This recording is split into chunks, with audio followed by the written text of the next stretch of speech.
It's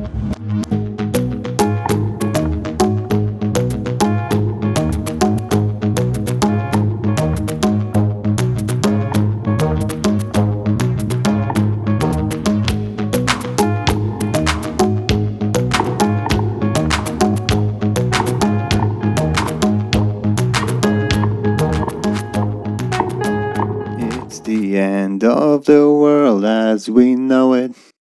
It's the end of the world as we know it, and I feel fine. In shadows deep, the whispers wail. As twilight fades, the stars turn pale. The world we knew begins to fray. In echoes lost, we drift away. The sky ablaze with fiery hue. As chaos reigns, the old adieu. Mountains crumble, oceans rise. In silent screams, we close our eyes. The end draws near, yet we remain.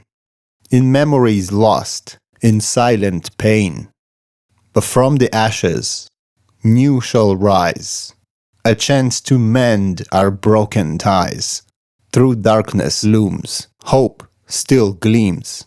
In shattered dreams, we find the means to build anew, to start again, as echoes fade, a new refrain.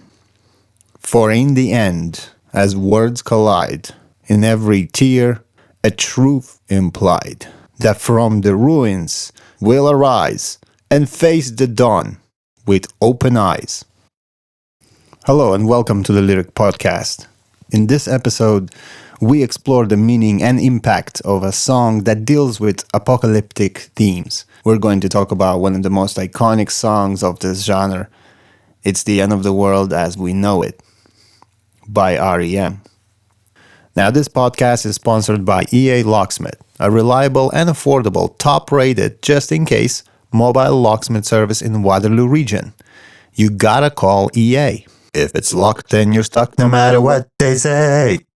You gotta call EA. Call 519-722-7776 for an estimate today. Again, 519-722-7776.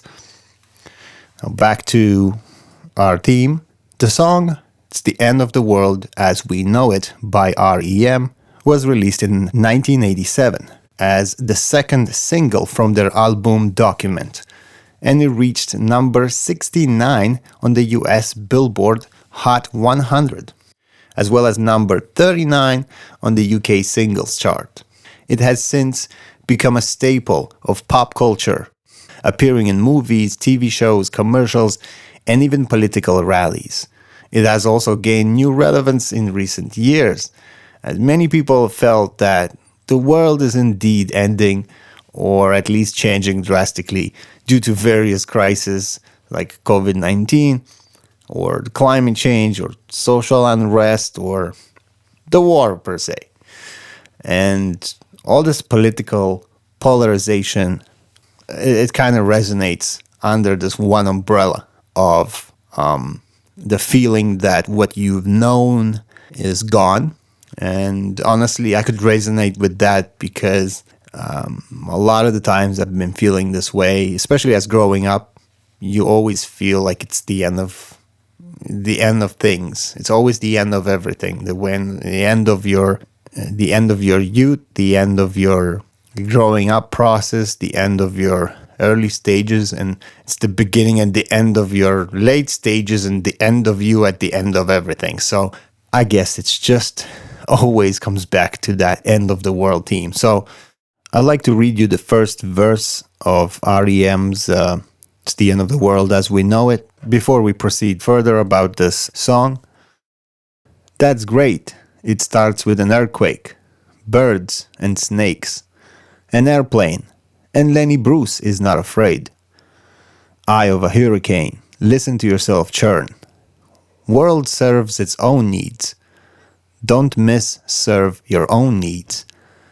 Speed, grunt, no strength.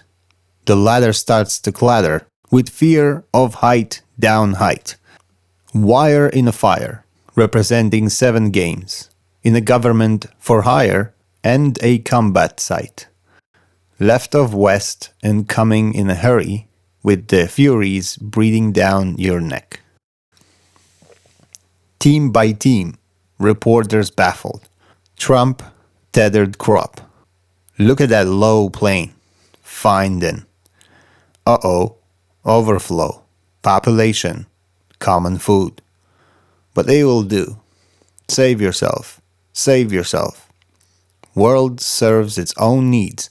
Listen to your heart bleed. Tell me, with the rapture and the reverent, in the right. You, vitrolic, patriotic, slam fight bright, light, feeling pretty psyched. It's the end of the world as we know it. It's the end of the world as we know it, and I feel fine. So that's the first verse of the song. The rest of the song continues in the same manner. What is really this song is about when it comes to R.E.M. and this? The song is known for the fast-paced stream of consciousness kind of lyric, which reference a wide range of topics, including natural disasters, historical figures, pop culture, or personal anecdotes, things like that. Like, it also has random objects in there, especially in the video where you can see him going through his things with this trashed up house kind of, and there's a lot of nice elements from the video. The lyrics are mostly nonsensical, which means, in simple terms, having no meaning or making no sense, right?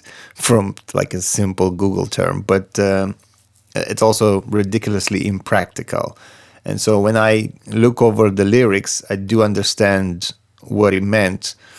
Now, according to the lead singer and songwriter, Michael Stipe, the lyrics were inspired by a dream he had in which he was at a party with everyone had the initials LB, such as Leonard Bernstein or Leonid Brezhnev or Lenny Bruce and Lester Bangs. He said that he was influenced by the things he saw when he was flipping TV channels and by the style of Bob Dylan's subterranean homesick blues. The song is divided into 3 verses, the main verses. When we talk about the verses, each reference, each verse serves as a highlight to different aspects of a chaotic world that the singer inhabits, whether it's, as mentioned, political figures or natural disasters, and everything seems to be crumbling around them. And yet amidst the chaos, there's a sense of detachment and even defiance. The repeated refrain of "and I feel fine" suggests a certain resignation to the inevitable, or maybe even a sense of liberation in the face of destruction. Since its release, it has become an anthem for times of crisis and uncertainty. It has some kind of cynicism, resilience. It resonated with listeners across all generations. It made me think about it in times of crisis as such. We have multiple wars across the world. We have quite a chaotic scene that is taking over the planet as we know it. That things have changed, and I don't feel fine with the way things are right now, with all the conflicts and the situations that is increasing in concern across the globe. I don't feel fine with that, because who wants the end of the world really to end, right? We want to go back to 2017 before we felt like it's the end of the world as we knew it. And so, to conclude, as we've seen, this song is more than just a catchy song. It's a snapshot of a particular moment in history, a reflection of the anxieties and uncertainties of its time. And yet it's also a testament to the resilience of the human spirit. It's a reminder that even in the face of adversity, we can find moments of clarity, humor, and even joy. Thanks for tuning in, unraveling REM's The End of the World as We Know It lyric.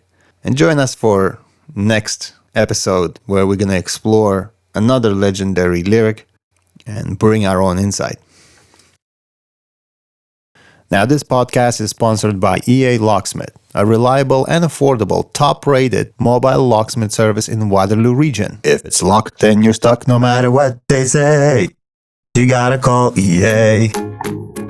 As we wrap up this episode, if you wish to submit your lyrics and or lyric ideas to be selected and featured, all you have to do is email to lyricpodcast@gmail.com. I would love to hear from you. It's again, lyricpodcast@gmail.com. Your inspirations are welcome. Thank you for those who are listening to the Lyric Podcast. Lyrics get the stage. Peace.